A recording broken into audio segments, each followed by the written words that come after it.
Bonjour et bienvenue, Jean-François Sénéchal, votre prof pour votre cours éthique et professionnalisme.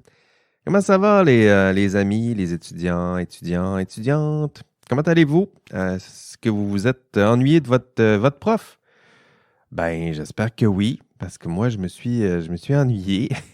J'ai hâte de vous revoir parce que bonne nouvelle. Écoutez, on revient pour ceux qui se sont ennuyés de la classe du campus, de la classe synchrone. Ben, pour ceux, je sais que ça vous manque.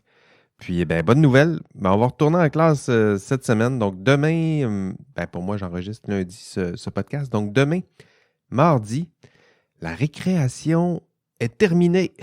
Retour en classe. Donc, de Connect 0125 ou en classe synchrone Zoom. Là, ça dépend de la formule que vous allez choisir. Donc, ce mardi 25 octobre, ce sera à 12h30 notre rendez-vous. Et c'est tout un programme là, que je vous ai préparé cette semaine. Donc, on va avoir une étude, analyse théorique, là, évidemment, du problème éthique probablement le problème le plus commun, sinon l'archétype même du problème éthique dans votre cours. Le problème s'appelle le conflit de loyauté. Donc, c'est un problème très commun dans l'exercice de la profession. Il faut le comprendre, il faut le connaître, il faut l'analyser un peu, il faut s'y préparer surtout. Et il va y avoir aussi une étude de cas théâtralisée. Donc, préparez vos billets de spectacle parce qu'il va y avoir du théâtre en classe. Donc, préparez-vous. Ça va être vraiment bon. J'ai des acteurs professionnels qui vont... Non, c'est pas vrai, mais je vais inviter des étudiants. Donc, si ça vous tente de participer comme acteur, je vais avoir besoin de 2 acteurs ou actrices. Un en classe, un à distance. Puis, si ça vous tente d'y participer, ben, vous lèverez la main. Puis sinon, bon, on s'arrangera pour en avoir quelques-uns en classe. Sinon, j'imposerai, je dirais. J'utiliserai mon autorité de prof là, pour en proposer ou en imposer quelques étudiants et étudiantes à l'avant de la classe. Donc, c'est ce que je vous ai préparé. Évidemment, il y aura un autre spectacle son et lumière, a.k.a. PowerPoint avec mon micro. Donc, c'est pas toujours spectaculaire, mais c'est ça. Donc, c'est ce que je vous ai préparé pour ce rendez-vous demain, mardi. Bien hâte de vous y retrouver enfin. Mais d'ici là, vous avez encore du boulot puisqu'il vous reste quelques heures pour votre examen de mi-session. Donc, j'espère que ça s'est bien passé pour votre examen de mi-session. Pas trop de maux de tête, pas trop de problèmes techniques. En fait, j'ai pas eu de problème technique. Un seul étudiant m'a appelé vendredi dernier. Puis j'étais en train d'enregistrer un podcast, donc il fallait que je raccroche. Puis là, j'ai pas réussi à communiquer avec lui. J'espère que ça s'est bien terminé. En tout cas, j'ai pas eu d'autres signes plus tard de lui. Donc, j'imagine que ça s'est bien réglé. Donc, pas de problème technique. En tout cas, j'ai pas reçu de courriel avec des points d'exclamation. Là. Souvent, c'est comme ça qu'on les reconnaît là, quand ça va vraiment mal chez mes étudiants. Il y a des points d'exclamation. Donc, je suppose que c'est un bon signe. J'espère que la formule vous a plu aussi. N'hésitez pas à me donner des rétroactions hein, sur mon cours de façon générale, mais sur les examens aussi. Donc, les évaluations comme ça, à distance, ben, c'est pas idéal, mais en même temps, ça me permet de vous proposer une activité qui est formative, là, on va se le dire. Là, c'est plutôt vous habituer à résoudre un problème ou à compléter un examen dans un cours d'éthique. Là. Le but, c'est de faire baisser un peu le stress. Là. Il y en a plusieurs qu'un examen en classe, ça peut être stressant. Puis si vous avez vu un peu à quoi ça peut ressembler, un examen dans un cours d'éthique, là, l'objectif derrière tout ça, c'est que ça baisse un petit peu votre niveau de stress, puis vous soyez un petit peu plus à l'aise, je dirais, avec votre examen de fin de session qui, lui, ne se fera pas à distance, il va se faire en classe. Donc voilà, j'espère que vous serez davantage prêt, mieux préparé pour faire cet examen. Donc, la formule, n'hésitez pas à me faire des commentaires, des suggestions, des améliorations. Faites ces commentaires dans les forums. Donc, il y a des forums qui sont prévus à ça là, pour poser des questions, sinon commenter sur les évaluations. Donc, n'hésitez pas à faire vos commentaires via ces forums. Et une fois que vos examens vont être complétés, donc d'ici demain, d'ici le début du cours, demain midi, Il va rester la correction. Ah oui, la correction. Et c'est Janie, mon auxiliaire, qui va avoir le mandat de corriger tout ça. Et elle a toutes mes sympathies parce que je l'ai fait à plusieurs reprises. Puis quand je peux avoir l'aide d'un ou deux auxiliaires, là, c'est toujours apprécié. Donc, c'est elle qui va corriger tout ça. Puis, vous devriez avoir votre note d'ici 2 semaines. Donc, disons le 4 novembre, là, le 4 novembre, en fin de journée, donc à 17h. Du moins, c'est les échéanciers là, que j'ai proposés à Janie. Évidemment, il peut toujours arriver des imprévus. Puis, si ça se passe, s'il y a un quelconque retard, je vous ferai signe, évidemment. Attention, Red Alert! Alerte rouge!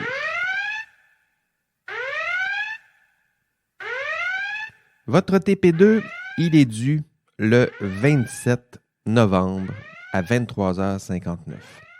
Donc, le 27 novembre à 23h59, c'est dans 37 jours.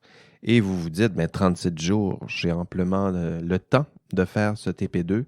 Mais pour vous aider à saisir l'urgence de la situation, je vous dirais que si vous travaillez à chaque week-end, donc à chaque fin de semaine, si vous travaillez sur ce TP2-là, il vous reste 5 fins de semaine. Donc 5 samedis, 5 dimanches. Si vous travaillez, je ne sais pas, 3 heures le samedi, 3 heures le dimanche, donc ça fait 3 plus 3, 6 fois 5, 30 heures. 30 heures, c'est amplement pour faire ce TP2-là. Mais si vous travaillez seulement le samedi, vous êtes seulement capable de vous rencontrer le samedi avec vos collègues, il vous reste 5 samedis, puis disons que vous travaillez pendant 2 heures. Donc, il vous reste 5 samedis, 5 fois 2, 10 heures de travail. 10 heures, ça commence à être serré pas mal pour un TP2. Donc, imaginez si vous retardez encore de quelques semaines, ça risque d'être compliqué. Donc, pour les instructions concernant le TP2, je vous ai conçu un épisode spécial du podcast. Je l'ai isolé comme ça, là, donc ça vous permettra de... Je vais le publier cette semaine. En fait, je vais le publier, cet épisode spécial, vendredi. Donc, vendredi, vous allez le voir apparaître là, sur votre fil de podcast. Et pourquoi? Pour que vous puissiez le consulter une première fois, donc voir c'est quoi les instructions du TP2, puis peut-être déjà vous lancer dans les travaux ce samedi. Ou sinon, pour réécouter cet épisode du podcast avant de remettre votre TP2. Donc, moi, je vous suggère cet ordre-là. Là. Vous l'écoutez une fois avant de commencer les travaux. Vous pouvez lire aussi les instructions. Là. Donc, tout est là. Mais je fais des podcasts aussi pour diversifier un petit peu votre façon de consommer le contenu. Donc, vous pouvez écouter cet épisode pour savoir c'est quoi qui est attendu de votre TP2. Puis, une fois que vous savez un peu mieux c'est quoi qui est attendu, vous pourrez sauter dans les travaux. Puis, je vous suggère aussi de le réécouter un peu plus tard. Lorsque les travaux vont être avancés, lorsque le travail va être presque prêt à remettre. Donc, réécouter les instructions pour savoir si tout y est. Donc, ce sera l'épisode 102, donc un épisode avec mes instructions concernant le TP2. Cet épisode spécial va sortir ce vendredi, donc le 28 octobre. Et le 28 octobre, ce sera exactement un mois avant la date de remise. Et encore une fois, je vous suggère d'écouter cet épisode 2 fois. Une fois ce vendredi, il va être sorti, vous l'écouterez dans le bus lorsqu'il sortira. Ça vous permettra de savoir c'est quoi ce TP2-là. Puis éventuellement, plus tard, juste avant, de remettre ce TP2, histoire de confirmer, reconfirmer, valider que tout y est. OK, le module 8 maintenant. De quoi parle-t-on dans ce module? Qu'est-ce que vous avez à faire dans ce module? Des fois, il faut se le rappeler. Donc, disons d'abord que c'est un module très important. Et pourquoi il est très important? Parce que il cible le problème le plus commun, je le disais un peu plus tôt, le plus commun dans l'exercice de votre profession. On l'appelle, il y a plusieurs noms, là, mais dans le cours, on va l'appeler le conflit de loyauté multiple. Loyauté. Vous avez plusieurs loyautés et ça crée des conflits. Donc, il y a plusieurs noms là, qui sont utilisés pour désigner ce genre de problème. Dans la littérature, vous allez entendre parler du problème de loyauté multiple, mais aussi du conflit le double chapeau, hein, le conflit de statut. Ça fait partie des désignations. Mais ultimement, c'est un seul problème, un problème très commun que je me permets ici de vous expliquer très succinctement.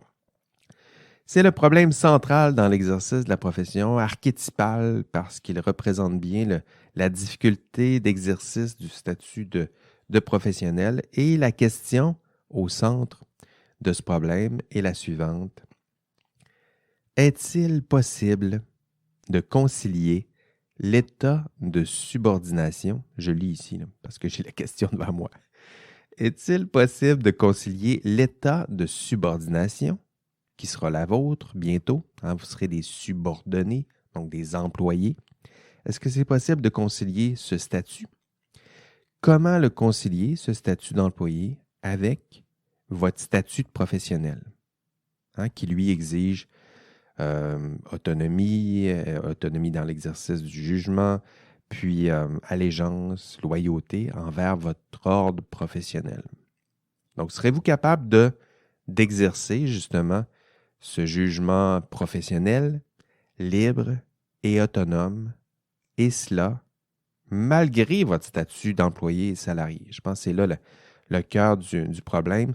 Un statut de salarié subordonné et un statut de professionnel et tenter d'exercer un jugement libre et autonome malgré, donc qui est rattaché au statut de professionnel, malgré le statut d'employé et donc de subordonné. Je vous encourage d'ailleurs à aller visionner l'étude de cas que nous allons faire en classe. Je vous avais parlé d'une étude de cas là, théâtralisée, mais juste pour voir c'est qui les acteurs. Là. Je vous invite à au moins écouter cette partie-là de l'enregistrement de cours. Donc, le problème, vous allez le voir, il sera incarné par des acteurs et ce sera le problème le plus classique de votre profession. Quoi faire si votre patron, dans le fond, c'est ça un peu le conflit de loyauté, quoi faire si votre patron vous demande de poser un geste, hein, vous êtes son employé. Donc, il peut bien vous demander de poser des gestes, il a même autorité sur vous. Mais que faire si ce geste s'éloigne un peu, je vais dire un peu là, pour bien montrer bien faire les nuances. Quoi faire si on vous demande de vous éloigner un peu de vos devoirs et obligations professionnelles? Donc, on ne vous demande pas de voler, là. Hein, ça serait plus simple. Votre patron dit, tu peux-tu voler 2000 $ dans la caisse de ton client? Ben non, ça se fait pas. Mais s'il vous demande de poser un geste qui s'éloigne légèrement de vos devoirs et obligations professionnelles, hein, légèrement. Pourquoi? Pourquoi il vous demanderait ça? Ben, peut-être pour prioriser d'autres intérêts. Hein, les intérêts financiers, disons, de la compagnie. Il pourrait vous demander, par exemple, de tolérer un petit risque, un petit compromis en matière de qualité, fiabilité, sécurité publique, santé publique. Il vous demande ce genre de petit compromis. Pourquoi? Pour d'autres intérêts, les intérêts de la compagnie en question. Donc, l'employeur travaille pour une compagnie, donc les intérêts financiers, disons, de la compagnie. Quoi faire? Hein, le conflit de loyauté, il est là. Est-ce que vous reconnaissez certains de vos TP1? Moi, j'en reconnais certains parce que je les ai lus, tous vos TP1. Donc, la question, vous aurez à la résoudre. Hein? Quoi faire? D'ailleurs, si vous avez commencé votre analyse, et il serait temps, tiens, je vais réappuyer là-dessus. Dans le module 8, là, pour tous les problèmes qui ressemblent aux problèmes que je viens de décrire, c'est-à-dire un employeur qui met un peu de pression pour vous faire dévier un peu des normes, des règles, des attentes liées à votre profession.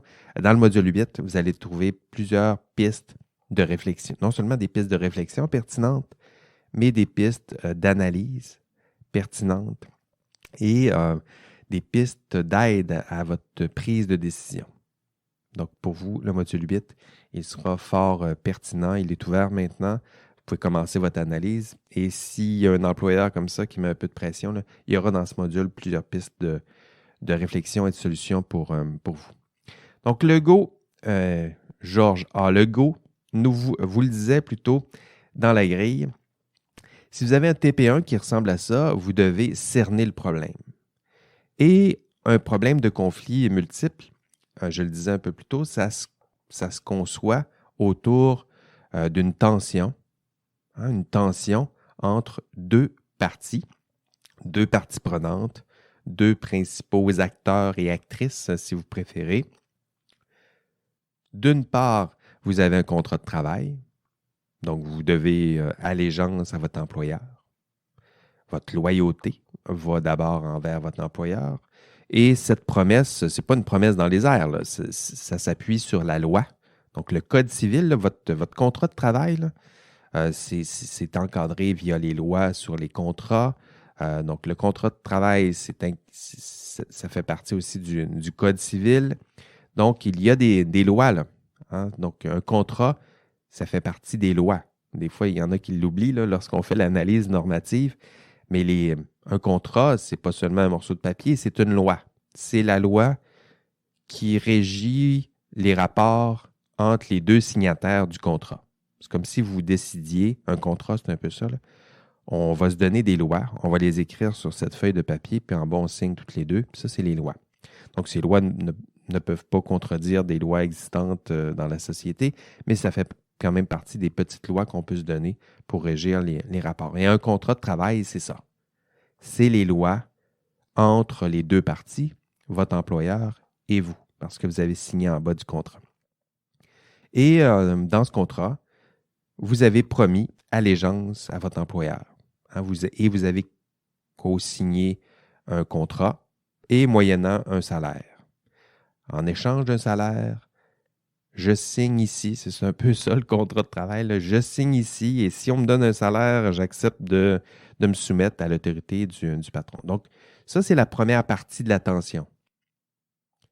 Un contrat de travail, votre statut d'employé et cette promesse de loyauté envers votre employeur. Et d'autre part, vous faites partie d'un ordre professionnel. Donc, vous avez l'obligation de suivre un code de déontologie professionnelle qui, lui, découle du code des professions. Maintenant, vous connaissez bien cette histoire. À quel moment dans l'histoire de la profession ce code est apparu? Donc, vous avez cette autre loyauté envers votre ordre professionnel. Donc, ce code des professions, lui aussi, fait partie des lois. Lui aussi est force de loi. Donc, la tension, le conflit de loyauté, d'une part, le contrat de travail, qui lui a force de loi, qui vous demande, qui exige votre loyauté envers votre employeur, et d'autre part, le fait de faire partie d'un ordre professionnel, qui lui est régi par le Code des professions, ça aussi, c'est la force de loi. Et vous êtes pris au cœur de cette tension entre ces deux documents normatifs là, fort importants. Et la question en matière de conflit de loyauté, c'est quoi faire? Hein? Quoi choisir? Autrement dit, quel document a le plus de force? Ou quelle loyauté allez-vous choisir? Hein? Laquelle a le plus de pouvoir sur vous? Votre ordre, votre patron? Le public ou le client qui, lui, est votre patron? Donc, c'est simple. C'est ça, un conflit de loyauté. Et vous allez voir, dans le module 8, il y a plusieurs pistes de réflexion, des pistes de réponse aussi à ces différentes questions et vous verrez ces réponses notamment dans l'enregistrement de cours. Toutefois, parce que vous m'écoutez en podcast et je vais me permettre de vous résumer l'essentiel des réponses que j'ai données en classe. Évidemment, cette réponse, elle sera formulée de façon plus dense, c'est sûr, là. Mais parce qu'en classe, on a 2h30 pour la faire, cette réponse. Mais à l'audio, vous m'écoutez peut-être plus intensément. Donc, et ça exigera. Donc, je ne sais pas ce que vous faites en ce moment-là. Mais si vous êtes en train d'écouter d'autres choses, puis là, vous dites, je vais écouter le prof en background, peut-être, mais non. Là, il va falloir m'écouter un peu plus intensément. Donc, faites votre pause là, sur Netflix, puis rangez votre cellulaire dans votre poche. Puis prenez le temps de m'écouter. Donnez-moi toute votre attention. Êtes-vous prêts? Ah oui, j'ai mis un petit silence pour être sûr d'avoir votre attention. Donc, OK. En résumé, je l'explique dans l'enregistrement de cours. Vous allez voir qu'il y a 3 outils qui peuvent vous aider à trancher.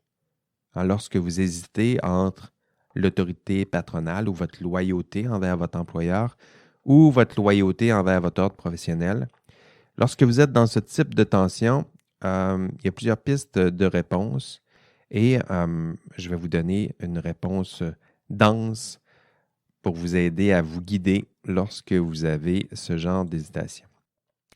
D'abord, je vais la donner en 3 parties. Première partie, d'abord, la loi vous dit que vous devez donner votre principale loyauté à votre ordre professionnel. Donc, d'abord, donnez votre loyauté à votre ordre professionnel. Je sais que c'est peut-être tentant de vous dire, ben c'est mon patron, je vais dire oui au patron, mais la loi vous dit le contraire. Vous devez donner votre allégeance à votre ordre professionnel. Donc, les réponses, là, vous allez les trouver dans les lois qui encadrent, qui balisent votre profession, qui balisent le monde du travail. Donc, il y a plusieurs lois qui mentionnent explicitement que vous devez prioriser votre allégeance envers votre ordre professionnel. Donc, même si vous avez un contrat de travail, donc ce contrat de travail, je le disais, c'est à force de loi, mais malgré que le contrat de travail a force de loi, vous devez donner préséance à vos devoirs et obligations professionnelles.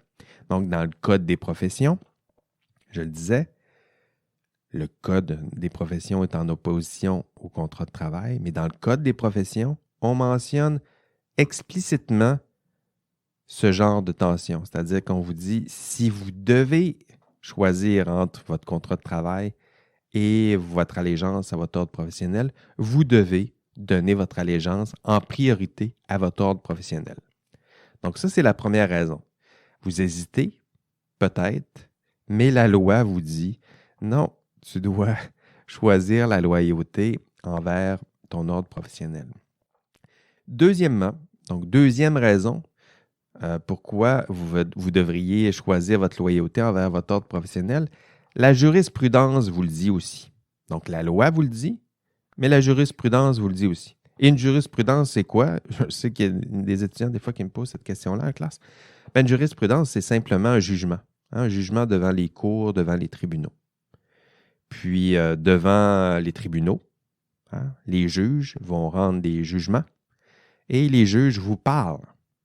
Et ils vous disent quoi? Parce que ce genre d'hésitation-là, ça se retrouve des fois devant les tribunaux. Là.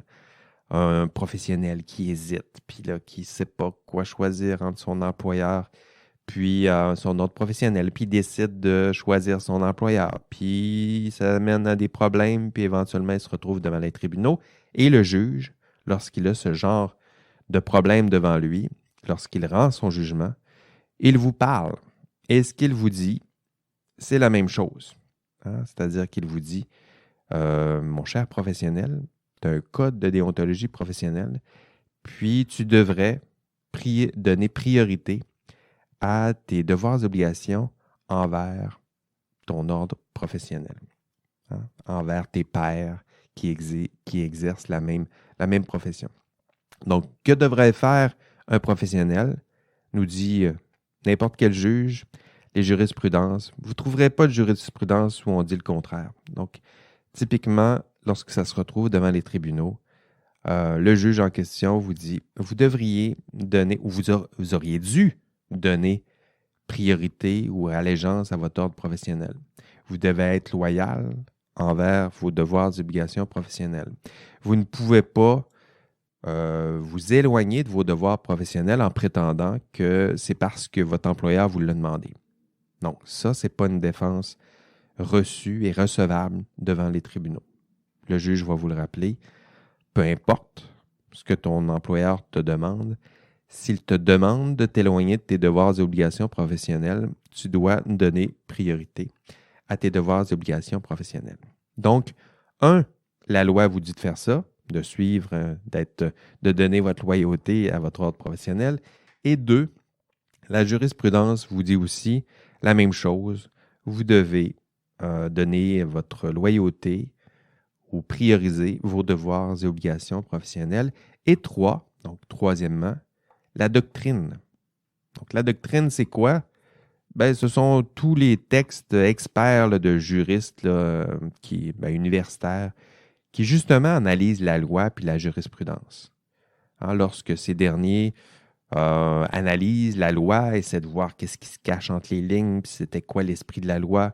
Puis après ça, lorsqu'ils analysent les jugements, puis lorsqu'on tente de faire des recoupements entre les différents jugements, puis voir qu'est-ce que ces jugements-là nous donnent comme information, mais la doctrine, donc les experts qui analysent tout ça, disent la même chose. Il y a des réponses dans plusieurs grands textes de juristes. Là, j'en propose quelques-uns en classe. Mais ils vous disent exactement la même chose. Tous ces juristes pointent dans la même direction. Vous devez, rappelons-le, si ce n'est pas assez clair, vous devez prioriter vos devoirs et obligations envers votre profession. Donc, pourquoi? Parce que la loi vous le dit, parce que la jurisprudence vous le dit, et enfin, parce que la doctrine, donc les experts du domaine vous le disent aussi.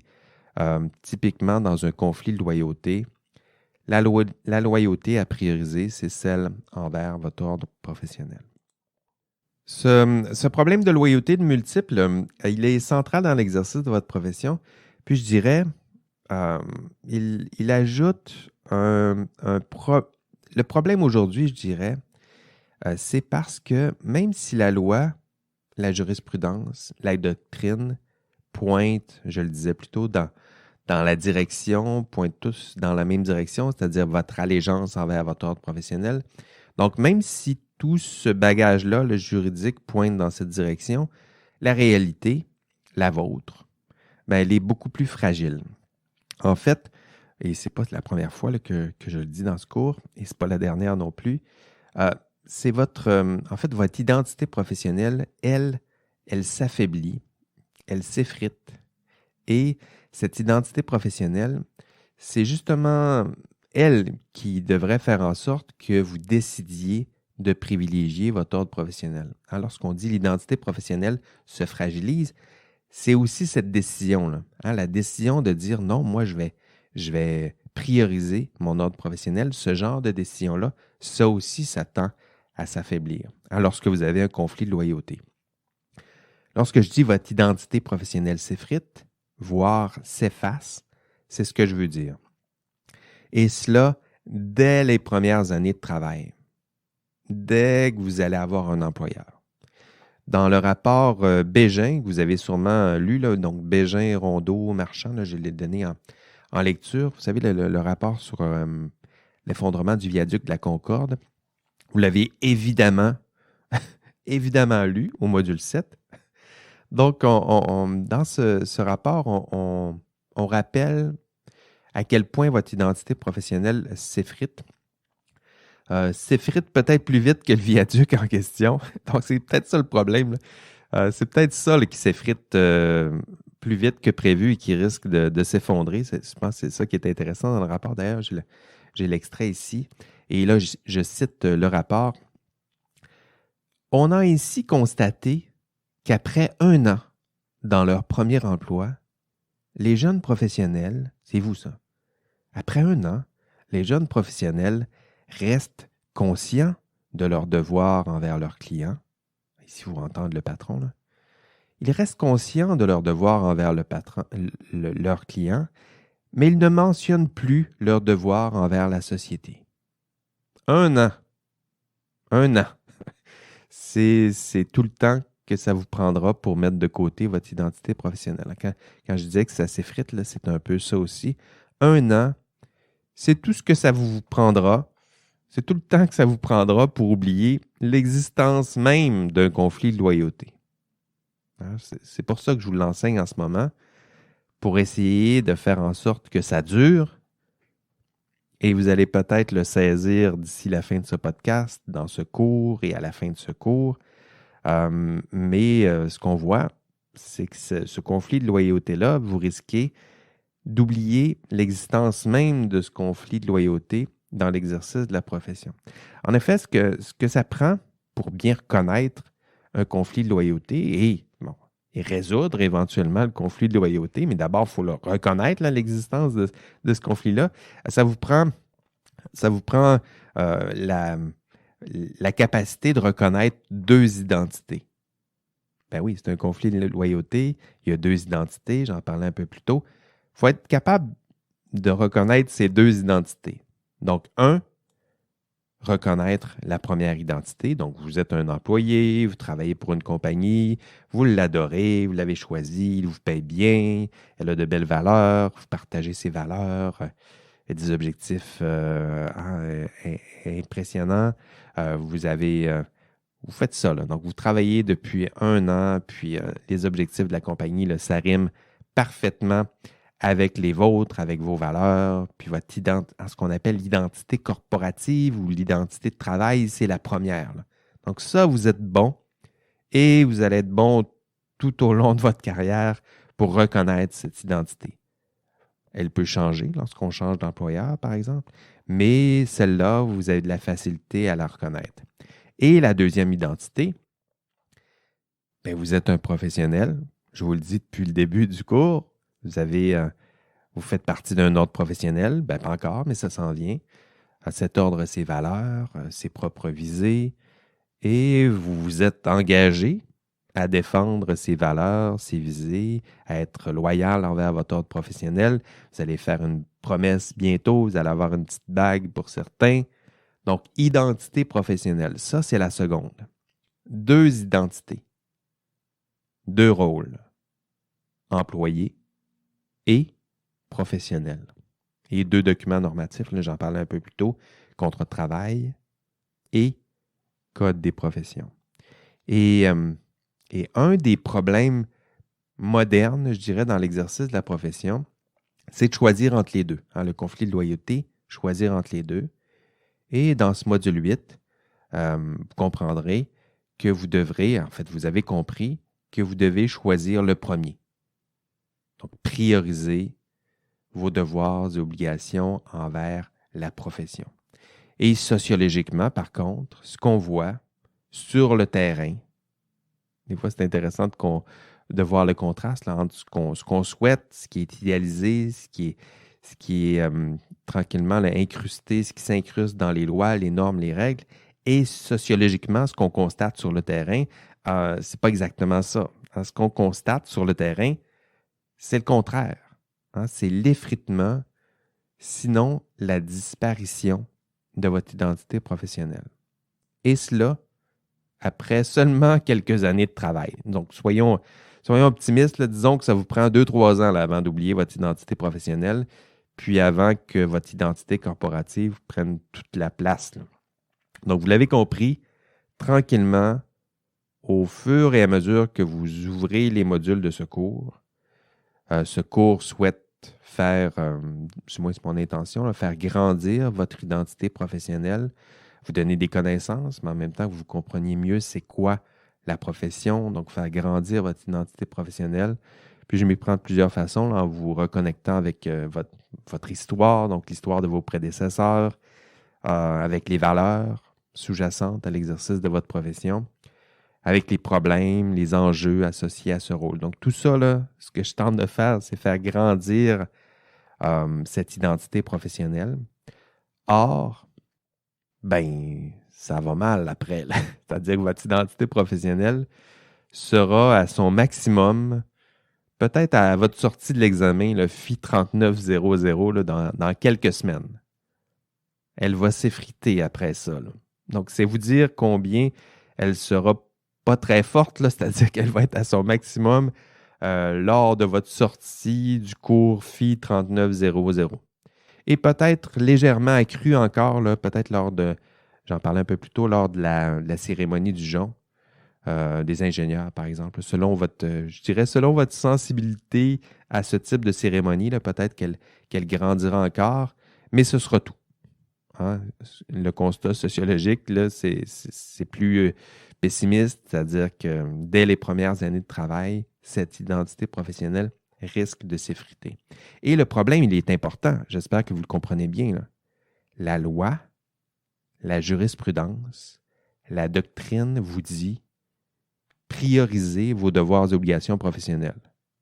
Mais vous allez faire le contraire. En fait, sur le terrain, dès que vous aurez trouvé un employeur, quelques années après avoir commencé à exercer votre profession dans l'exercice du travail, votre identité professionnelle va laisser de plus en plus de place à votre identité corporative, qui, elle, sera éventuellement fusionnée à votre identité professionnelle. Autrement dit, ce que vous êtes, ce sera fortement lié à votre emploi, votre employeur, votre domaine d'expertise, et moins à votre identité professionnelle.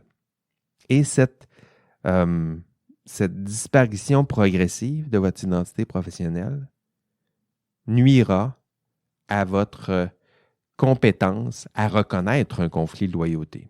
Hein, vous le voyez, tranquillement, vous oublierez l'existence même de ce conflit de loyauté en faisant tranquillement disparaître une partie du dilemme. C'est-à-dire que tranquillement, il y aura une partie du dilemme qui aura disparu parce que l'identité professionnelle, pour vous, elle aura disparu progressivement dans votre tête. Et lorsque ce sera le cas, lorsqu'elle aura complètement disparu de votre tête ou qu'elle n'existera pratiquement plus, eh bien, le conflit de loyauté existera encore au sens de la loi, mais vous ne le verrez plus. Hein? Je pense que c'est ça le cœur du problème. Le conflit de loyauté ne pose pas de problème lorsqu'on le comprend, lorsqu'on le reconnaît, lorsqu'on tente de le résoudre prudemment, mais lorsqu'on n'a plus les compétences pour le reconnaître, là, ça peut être problématique. Hein? C'est ce qu'ont appris, là, rappelez-vous, certains ingénieurs devant la commission Charbonneau. Là, on leur a rappelé, certains commissaires leur ont rappelé explicitement, votre devoir d'allégeance envers votre profession existe et vous contraint.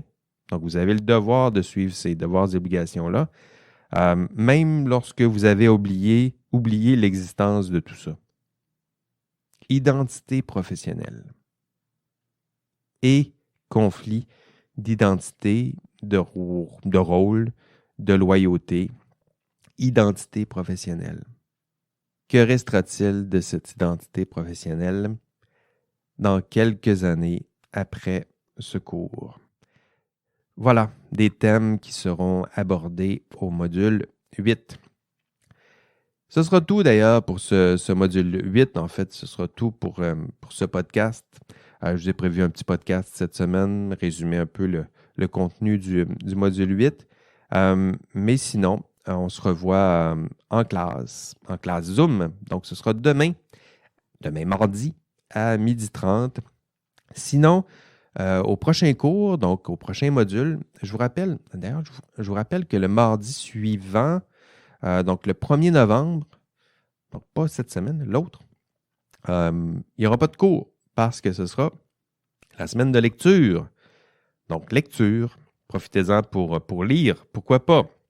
Combien de temps que vous n'avez pas lu pour vous amuser? Donc, des romans, des BD, c'est ce que je fais des fois pendant la semaine de lecture. Mais pourquoi pas aussi, pourquoi pas lire aussi des textes du cours? Pourquoi pas aussi prendre un peu de temps pour vous assurer que vos travaux TP2 sont bien entamés. Donc, la semaine de lecture, je planifie les travaux en fonction de cette semaine de lecture, là, c'est-à-dire qu'elle est là, elle arrive au bon moment, le temps de vous donner quelques jours de plus peut-être pour avancer vos travaux TP2. Donc, assurez-vous que vos travaux TP2 sont bien entamés. Sinon que la planification des travaux, là, elle est à jour pour vous assurer là, que les TP2, que les documents puissent être remis en bonne et due forme et en respectant les échéanciers. Allez, on se revoit en classe demain. Sinon, de l'autre côté de la semaine de lecture. À bientôt. Allez, bye-bye. OK, l'indice de la semaine. Écoutez, il y a eu des élections. Donc, avez-vous voté? J'espère que oui. Et vous avez vu que Mme McCann, donc, qui était là, à la tête du système professionnel du Québec, donc Mme McCann s'est retirée de la vie politique. Donc, il faudra un nouveau ou une nouvelle ministre responsable de l'application des lois professionnelles. Et au moment où j'enregistre ce podcast, le décret officiel là, qui officialise la personne qui va agir comme ministre responsable de l'application des lois professionnelles, ce décret-là n'est pas encore publié. Donc, mais je vais vous faire une prédiction, puis je me connais, on verra si ça fonctionne. En fait, tout semble indiquer que cette tâche, donc qui sera à la tête du système professionnel du Québec, donc tout semble indiquer que ce sera de nouveau Madame Sonia Lebel qui va être à la tête de tout ça. Donc, pour l'instant, Sonia Lebel, elle est à la tête, elle est présidente du Conseil du Trésor du Québec. Mais Madame Lebel a déjà siégé là, à la tête du système professionnel du Québec, donc qui était responsable de l'application des lois professionnelles. Et rappelons-le aussi, Madame Lebel était aussi une des avocates vedettes lors de la commission Charbonneau, qui a été abordée en classe, évidemment. Donc, c'est elle, Sonia Lebel, qui était responsable du système professionnel entre 2018 et 2020. Donc, ma prédiction, et ce sera l'indice du jour, c'est que Madame Sonia Lebel, donc on va le formuler comme ça, l'indice, là, je ne vous demande pas de résumer tout ça, mais l'indice cette semaine, Sonia Lebel, virgule, ministre responsable de l'application des lois professionnelles. Fermeture des guillemets. Et si ce n'est pas Sonia Lebel, mais ça me fera un indice pour le prochain podcast. Allez, bye bye.